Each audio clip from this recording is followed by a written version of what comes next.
Hola, oyentes de Radio Sefarad. Volvemos a encontrarnos con Pablo Dreisig en su sección El Anaquel, libros de filosofía judía. ¿Qué tal, Pablo?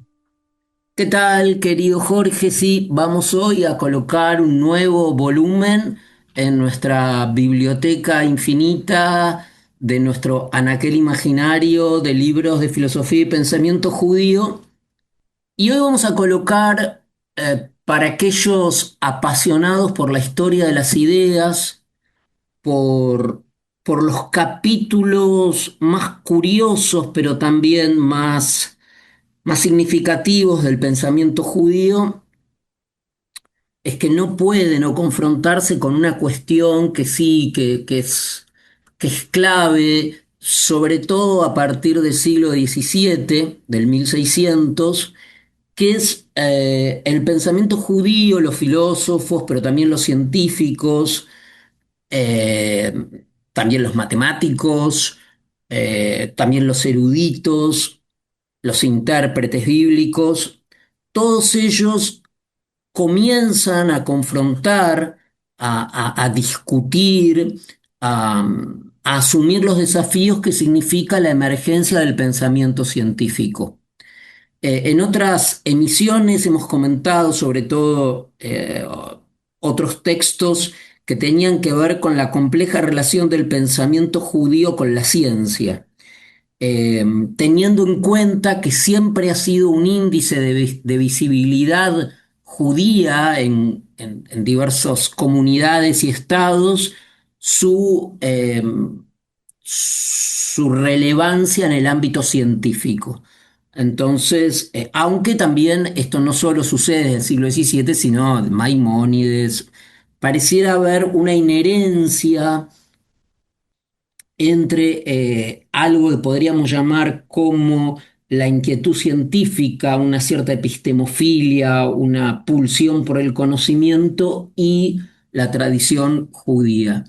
Y en este caso, este volumen que vamos a comentar hoy del profesor Jeffrey Cantor es investigador en la Universidad de Leeds en Inglaterra, en Reino Unido.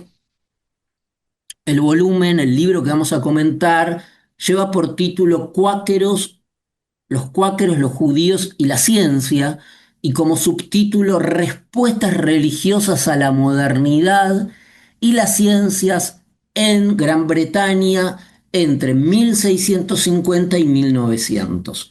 El libro fue editado por Oxford University Press en el año, espera que me fijo, 2005. Y el libro es un libro apasionante, porque por otra parte, no lo dije, pero acá en este contexto del libro es fundamental, aparece un nombre, sobre todo frente al cual no solo el pensamiento judío, sino todo el pensamiento que tiene alguna matriz o una huella religiosa tiene que afrontar, que es Darwin, ¿no?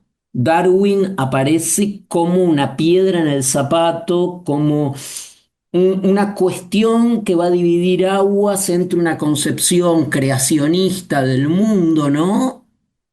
Una concepción, digamos, religiosa tradicional y todo lo que significaba la teoría de la evolución en relación, por un lado, al relato bíblico, como quiera que éste sea interpretado, pero también a las connotaciones materialistas de esta nueva concepción, que esta nueva concepción arrastraba. De modo que lo que el libro toma, pone luz sobre, es cómo reaccionaron de algún modo toma dos grupos el autor, ¿no? Cantor. Por un lado, en este periodo los cuáqueros, que también, igual que los judíos, eran una minoría respecto a la iglesia anglicana, y también el pensamiento judío. Nosotros vamos a hablar ahora de cómo el libro toma el aspecto más bien de los pensadores judíos.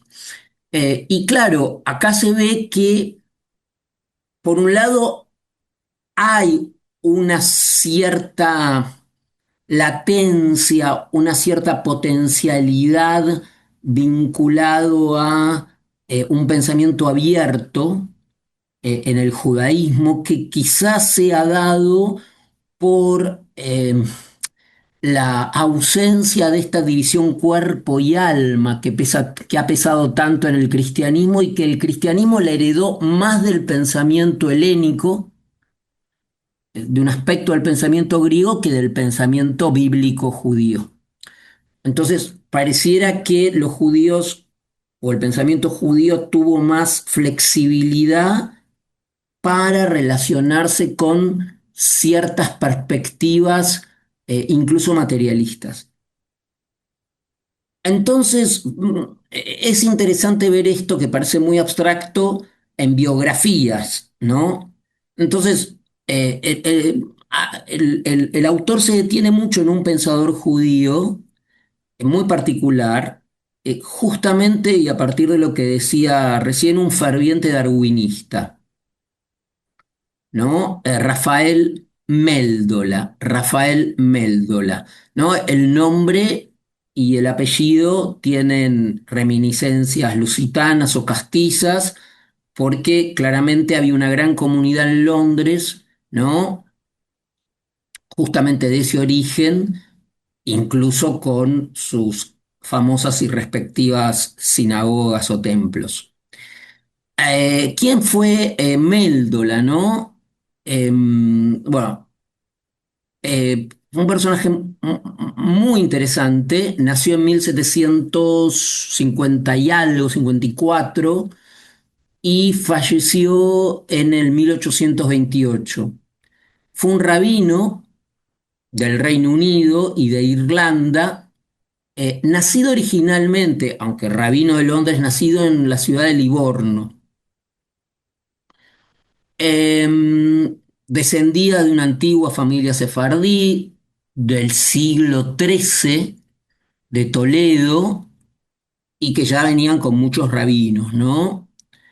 Toda una especie de dinastía. El abuelo fue un jajam, un rabino principal en Pisa, en la ciudad de Pisa, en Italia. Él primero fue impresor, tuvo una formación universitaria en teología, y esto es muy importante en estudios seculares. Acá se ve la cuestión no darwinista. Bueno, ocupó muchos puestos en Livorno, en Italia, que era un puerto, una ciudad-puerto con mucha presencia judía. Y efectivamente, Méldola acogió el pensamiento de Darwin, ¿no? Este, mm, Cosa que mm, bastante singular en un personaje religioso, ¿no?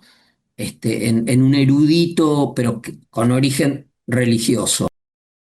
Y es muy interesante, ¿no? Porque como alguien que, bueno, llegó a ser rabino y tuvo posiciones tan importantes, acogió, decía, el pensamiento de Darwin, ¿no? Entonces, este es uno de los personajes que vale la pena ver. El otro personaje, eh, Jacob Enríquez, con ese al final de Castro Sarmento. También él desarrolló su carrera en Londres, pero con un nombre y apellido muy lusitano. De hecho, nació en Braganza en 1762 y murió en Londres. Un médico también, naturalista, poeta y también deísta, es decir, que acogió todas estas ideas nuevas. Y fue muy relevante porque fue uno de los primeros judíos, si no el primero, miembro del Real Colegio de Médicos de Londres y formó parte de la Real Sociedad de Londres en 1730, ¿no? Alguien que no ocultaba sus orígenes, y sus creencias. Hizo investigaciones muy importantes, sobre todo referidas al agua, ¿no? En relación a la malaria. Fue uno de los primeros en aplicar la quinina, la famosa quinina, ¿no? Este, mm, de modo que sus investigaciones sobre el agua fueron fundamental. y también influyó mucho en él el pensamiento de Newton. Bueno, no me voy a extender más, pero con estos dos personajes tan relevantes, el autor da el marco por el cual fue tan importante para la historia del pensamiento judío el encuentro con todo este periodo de descubrimientos científicos y también con el pensamiento de Darwin y con los nuevos descubrimientos de la época que, como vimos, no encontraron tanta oposición como en otras tradiciones religiosas sí la encontraron. De modo que para quien esté interesado en la historia del pensamiento científico, al tiempo que en la historia del pensamiento judío, recomendamos especialmente este muy interesante texto. Pues nosotros agradecemos esta recomendación e invitamos a los oyentes a seguir visitando este anaquel en el cual semana a semana seguimos nutriéndonos de libros de filosofía y pensamiento judío. Hasta la próxima. Muchas gracias, Jorge.